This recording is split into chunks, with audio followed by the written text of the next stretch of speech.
എന്താണ് വസിയ്യത്ത്? ജീവിച്ചിരിക്കുമ്പോൾ തൻ്റെ സ്വത്തിൻ്റെ 1/3 കൂടാത്ത ഭാഗം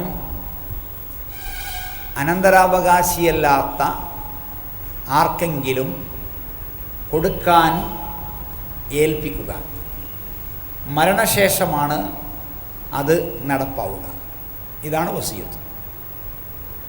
സ്വത്തിൽ മാത്രമല്ല വസിയ്യത്ത്, വേറെയുമുണ്ട് വസിയ്യത്ത്. മഹാനായ റസൂൽ കരീം സല്ലല്ലാഹു അലൈഹി വസല്ലം വഫാത്താകുന്ന ഹിജറ 11-ാം വർഷം റബീഉൽ അവ്വൽ 12-ാം തീയതി തിങ്കളാഴ്ച രാവിലെ 9 ഭാര്യമാരെയും വിളിച്ചു വരുത്തി. വിഷമിക്കുന്ന, വേദനിക്കുന്ന, കഷ്ടപ്പെടുന്ന വിധവകളും വിവാഹമോചിതകളുമായ സ്ത്രീകളെയാണ് റസൂലുള്ളാഹി സ്വല്ലല്ലാഹു അലൈഹി വസല്ലം വിവാഹം ചെയ്തത്. നമ്മുടെ ഉമ്മമാരാണ് അവർ. അവരെ വിളിച്ച് നബി സല്ലല്ലാഹു അലൈഹി വസല്ലം വസിയ്യത്ത് നൽകി.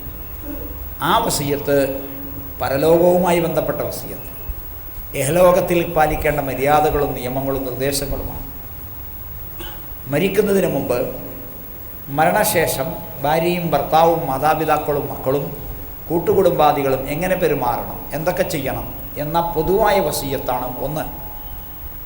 രണ്ടാമത്തെ വസിയ്യത്ത്, എൻ്റെ മയ്യത്ത് എന്തു ചെയ്യണം.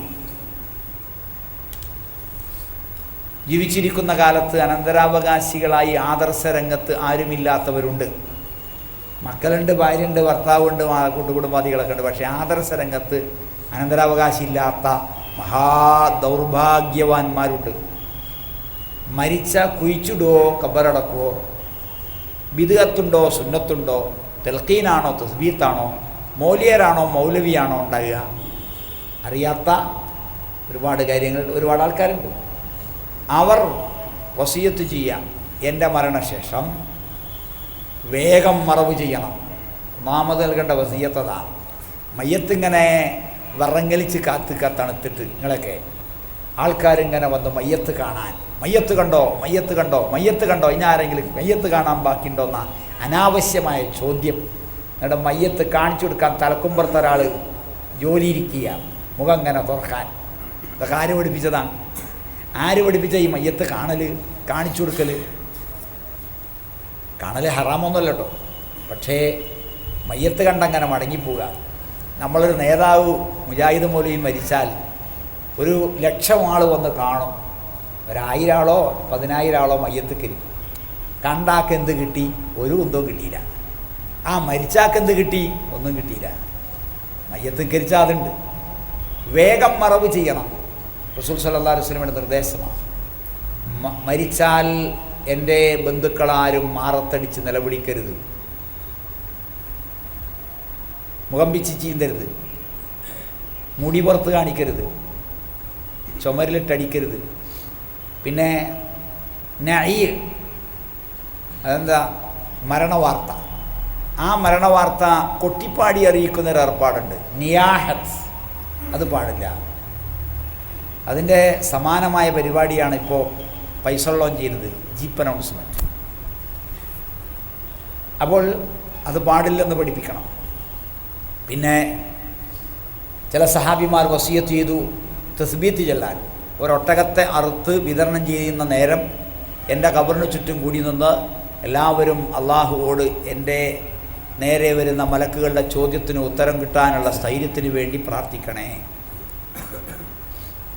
മയ്യത്തുമായി ബന്ധപ്പെട്ട കാര്യങ്ങൾ, കഫൻ ചെയ്യേണ്ടത് ഏതാണ്, കുളിപ്പിക്കേണ്ടത് ആരാണ് എന്നൊക്കെ, കുളിപ്പിക്കേണ്ടത് ആരാണ്, എന്താണ്, ഇങ്ങനെയുള്ള കാര്യങ്ങളൊക്കെ വസിയ്യത്ത് ചെയ്യണം.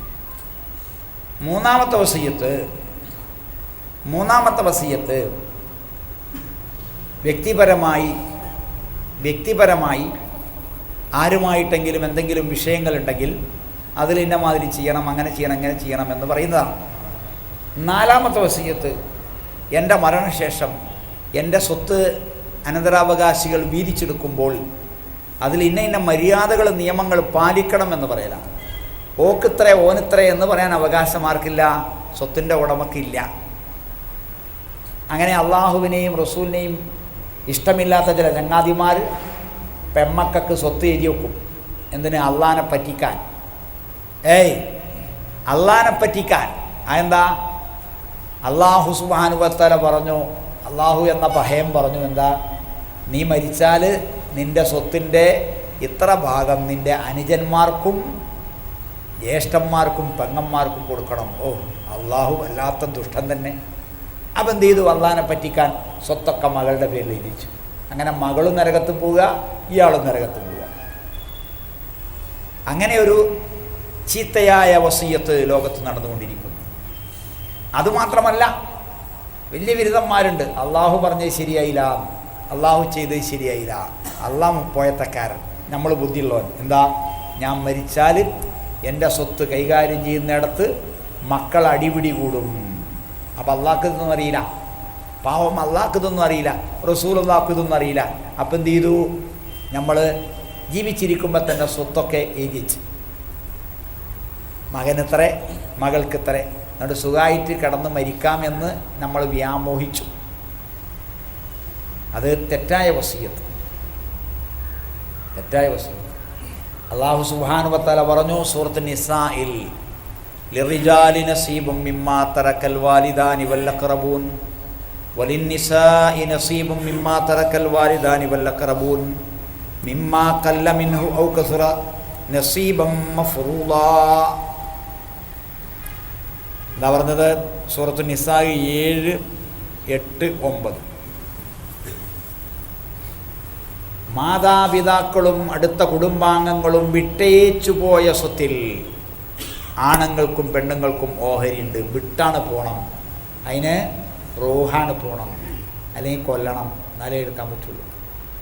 സ്വത്തോഹരി വെക്കൽ മരണശേഷം മാത്രം. അത് രജിസ്റ്റർ ചെയ്യുക എന്നുള്ളത് അള്ളാഹുവിൻ്റെ നിയമത്തെ മറികടക്കാനാണോ അല്ലേ എന്ന് ചിന്തിക്കുക. ഗവൺമെൻറ് നിയമവുമായി ബന്ധപ്പെട്ട കാര്യമാണെങ്കിൽ അത് വേറെ, ബിനാമി പ്രശ്നമാണെങ്കിൽ അത് വേറെ, മിച്ചഭൂമി പ്രശ്നമാണെങ്കിൽ അത് വേറെ. അതിനെപ്പറ്റി നമ്മൾ ഇവിടെ വെച്ച് സംസാരിക്കേണ്ടതില്ല. എന്നാൽ അള്ളാഹുവിൻ്റെ നിയമത്തെ മറികടക്കാനാണോ, ആണോരിയും പെണ്ണോരിയും ഇല്ലാതെയാക്കാനാണോ? ഇനി അതല്ല, മരിക്കാൻ നേരത്ത് ഞാൻ ലേശം കഷ്ടപ്പെട്ടോട്ടെന്ന് വിചാരിച്ചിട്ട് ചില സംസാരം അങ്ങനെ ചെയ്യും. എന്താ, സ്വത്തൊക്കെ ഇരിച്ച്, പിന്നെയാണെങ്കിൽ പെട്ടെന്നൊരു ഹാർട്ട് ഓപ്പറേഷൻ വേണം. അപ്പോൾ മൂത്തോൻ പറയടാ, ഇജ്ജും ബാപ്പാൻ്റെ മോന്നല്ലേ, ഇജ്ജു കൊണ്ടോ. അപ്പോൾ പെങ്ങൾ പറയാ, നിങ്ങൾ കൊണ്ടോ, നിങ്ങളല്ല ആമ്മക്കൾ. അപ്പോൾ ആങ്ങളെ പറയാ, എടി എനിക്ക് യാതൊരു ചിലവില്ല, ഇജ്ജു കൊണ്ടോ. അങ്ങനെ ബാപ്പാനിട്ട് തട്ടുക. കാരണം എന്താ, സ്വത്തൊക്കെ കൈകളാക്കി കഴിഞ്ഞു, പിന്നെ ഈ ശവത്തെ കൊണ്ടെന്താ ആവശ്യം, പഴത്തിനെ കൊണ്ടെന്താ ആവശ്യം?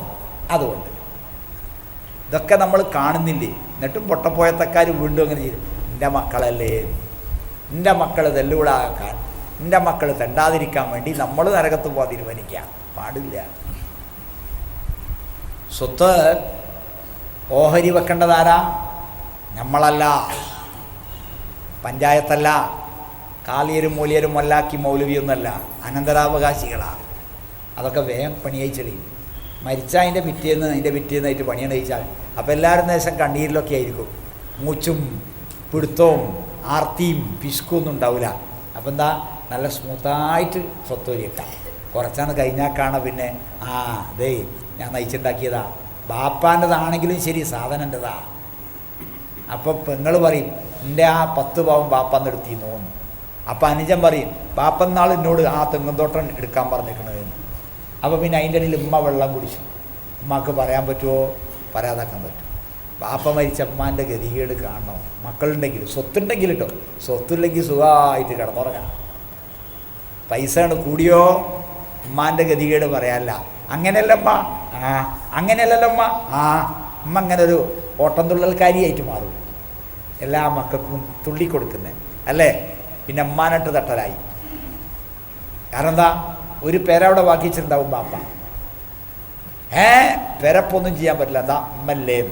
കുറച്ചേ കാലം കഴിയുമ്പോൾ ഉമ്മ ഉണ്ടല്ലോ, കുറച്ച് കാലം കഴിയുമ്പോൾ അല്ല ഉമ്മ ഒന്ന് പോയി കിട്ടണമല്ലോ, ഉമ്മ ഒന്ന് ചത്ത് കിട്ടണ്ടേന്നായി അവസാനം. ഇതൊക്കെ തെറ്റാ. മരിച്ചാൽ പിന്നെ ഫുൾ സ്വത്തോരി വെക്കണം.